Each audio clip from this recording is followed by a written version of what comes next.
pray. This celebration was not a party.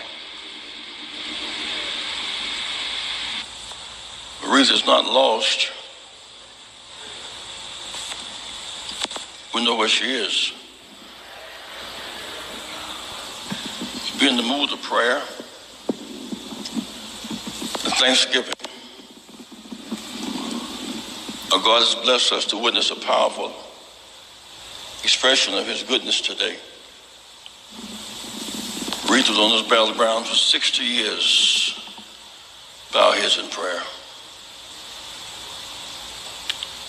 Accept our petition, dear God. Search our hearts, you know our ways. Make us better, never bitter. More fit for the journey. Thank you for Reverend C.L. Franklin. Thank you for Rita, Irma, Carolyn, and Cecil, bringing them our way. For the joy of their gifts, lessons they've learned and lessons they've shared. Somehow let us leave this place today better off than when we came. We fall down, we get back up again, because the ground is no place for champions, and so we rise to higher heights. Amen. I was asked by the family to give some personal reflections. Known Aretha almost 60 years, a lot of reflecting. I want Sabrina to stand again after these months of decline and going down the hill. The one who put all this stuff together has been Sabrina. Give Sabrina a big hand, won't you please?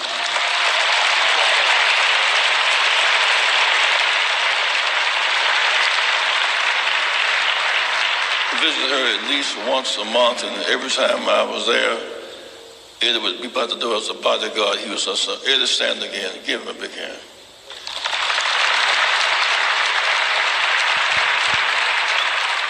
Cousin Brenda.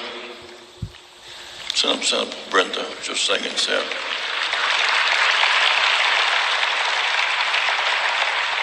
Earlene, give another big hand.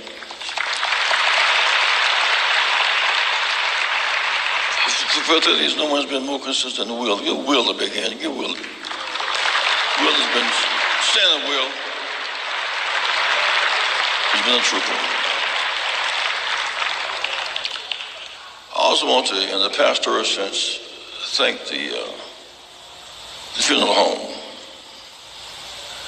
Aretha was very sick toward the end. I was suspected we should not open the body. But this funeral home, the Swanson, they've done a tremendous job. A big hand for O'Neal Swanson and his family. Big hand for O'Neal Swanson and his family.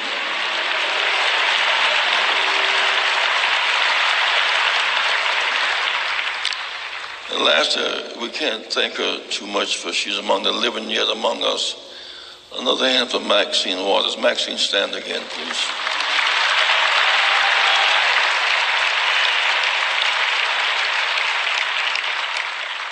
Three of my children are here today because this is a family affair. My son, Jesse Jackson Jr., and Santita, and Dr. Jackie Jackson.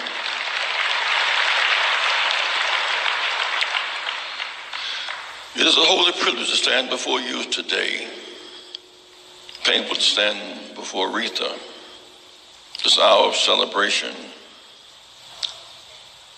I want to honor the family's wishes and protocol and keep my remarks as brief as I can, but it is about reflections, and I want to give the room for Reverend Jasper Williams, one of the most profound preachers of our time.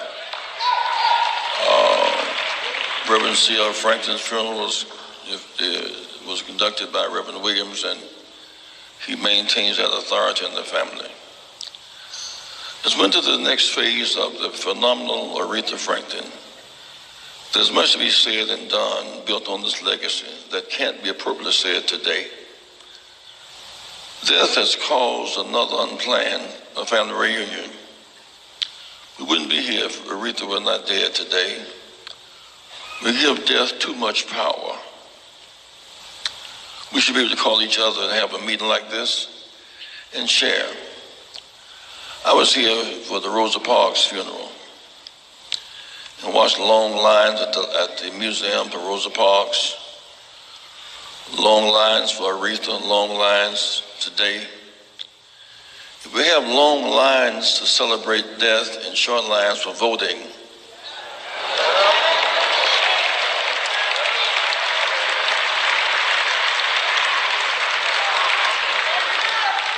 we lost Michigan by 11,000 votes. 100,000 Detroit unregistered. Long lines at the death of the icons and short lines for voting, something is missing.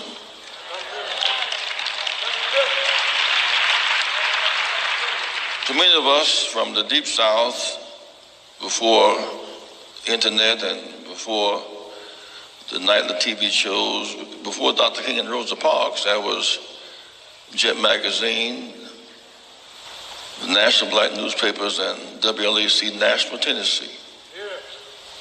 Every Sunday night at 11 o'clock, Big Hoss Allen from Nashville would put on an hour of C.L. Franklin.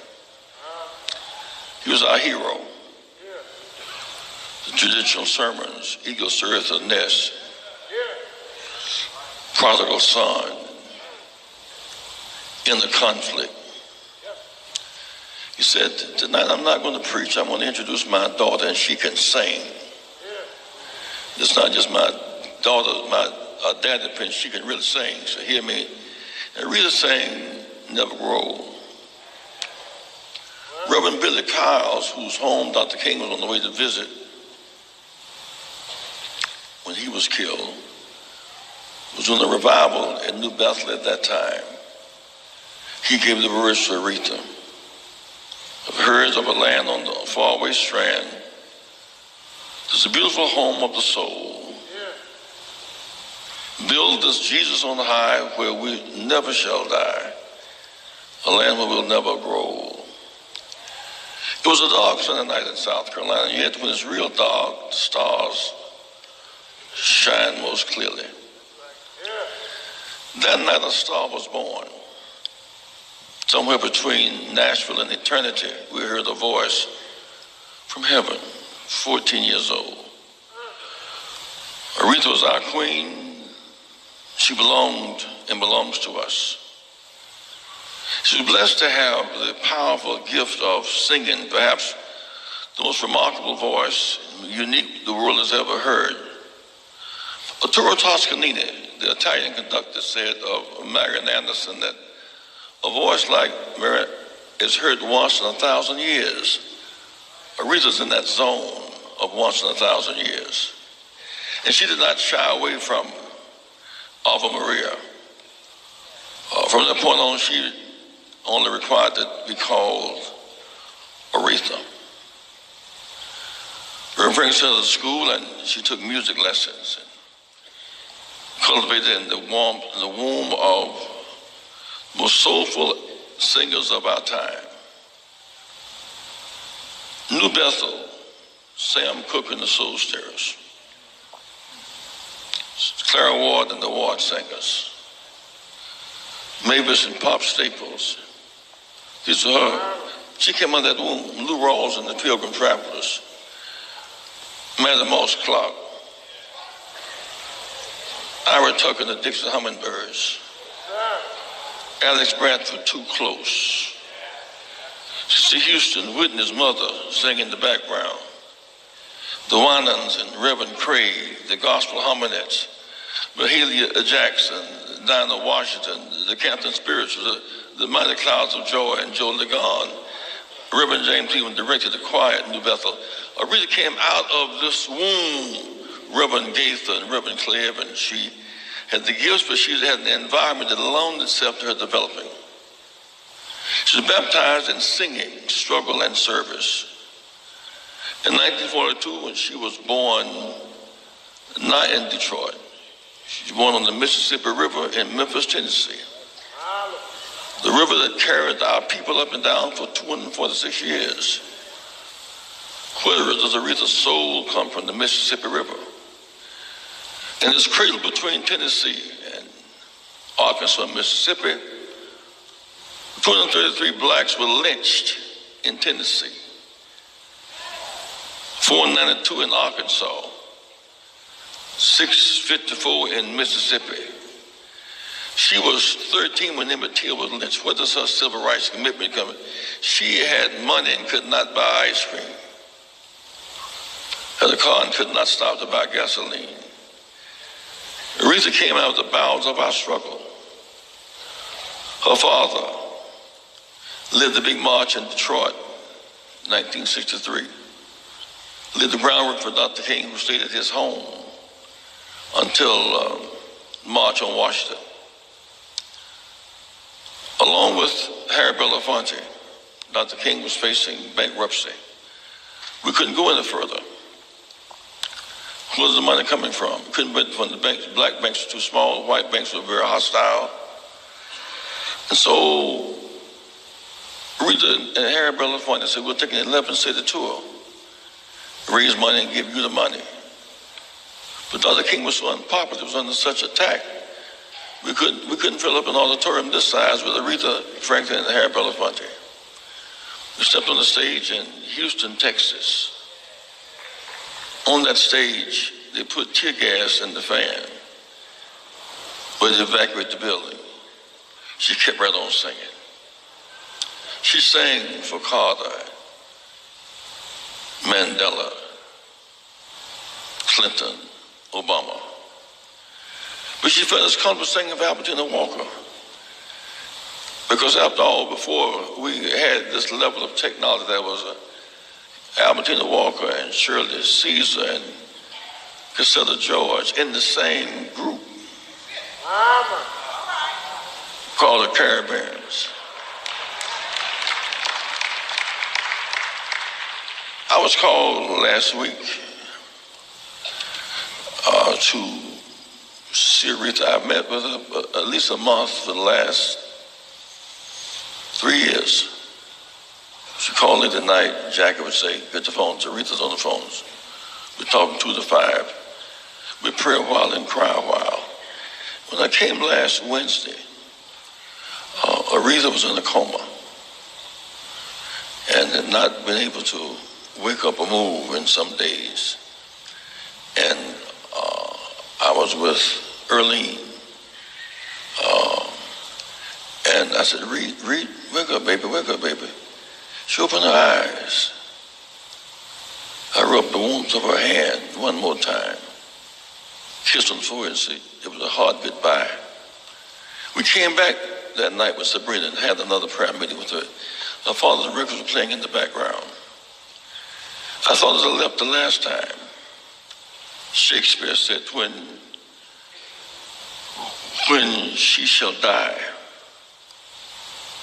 take her hand and cut it up in little stars, and she will make the heavens so fine that all the world will be in love with night.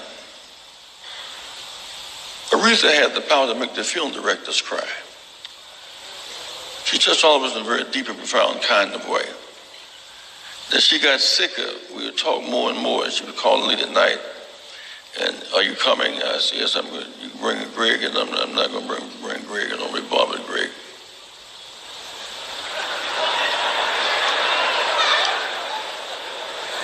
Inside joke. We went to 4 or 5 hospitals, and she was fighting this cancer thing. And to cap off singing in service, she went to New York knowing that she had pancreatic cancer. She went there in a bus to help Elton John and the AIDS victims. That's a signature moment in her life. All of her time she had been spent seemed on her own situation. And yet she was there. She asked me to give her our favorite testimony. It was that when I was a kid, grew up in South Carolina, And I wonder why she would always talk about saying never grow, never grow, never grow. Archie Brownlee, a great singer for the blind boys, sang "Oh Why." Archie came on his last trip and said, "I'm drinking liquor tonight. I'm not an alcoholic, but I have the 4th stage of cancer, and I don't have any insurance. The liquor is anesthesia for my pain. And so y'all forgive me for drinking, but I don't mean to disrespect you." And he had this dog shades on his tap.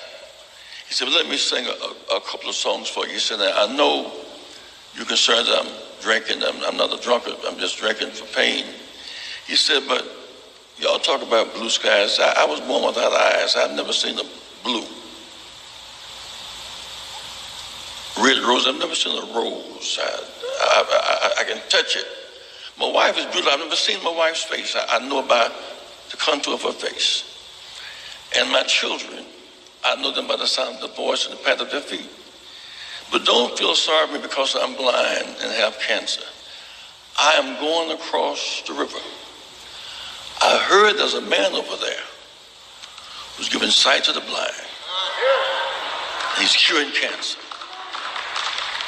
When you hit that point in your life, where the man is more over there than over here.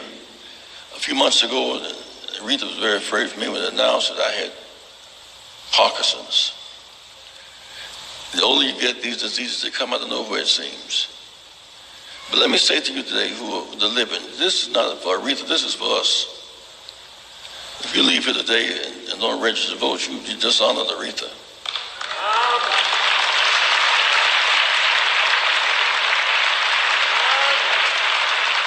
You've heard all this thing and don't feel something wrong with you.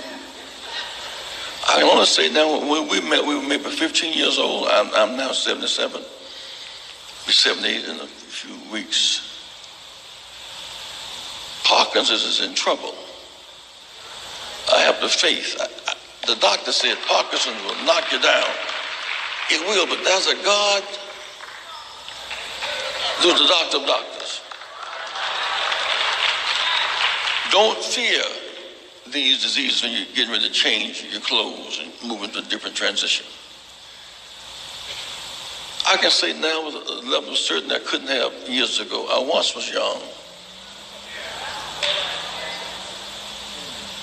I've traveled to China, I've traveled to Japan, I've traveled to the Caribbean, all around the world. Worked with Dr. King, worked with Mandela. I've seen a lot and been a lot of places, but I've never seen the righteous forsaken, nor the seed beg for bread. So sleep on, Aretha. See you in the morning.